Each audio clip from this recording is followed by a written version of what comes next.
अवधी गीत है, नाच गीत है।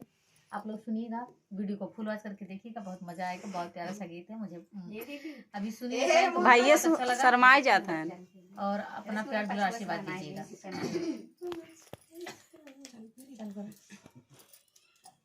चल करो।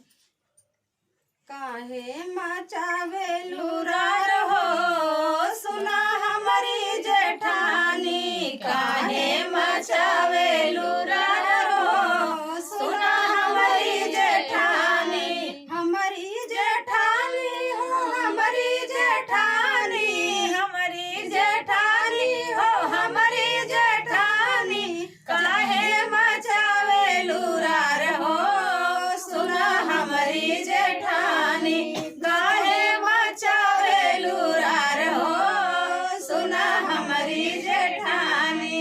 जतवा तू ले लो खलिया तू ले लो, जतवा तू ले लो खलिया तू ले लो, सिलिया तू ले लो चोराई हो सुना हमारी जेठानी, सिलिया तू ले लो चोराई हो सुना हमारी जेठानी, काहे बचावे लुरार हो सुना हमारी जेठानी।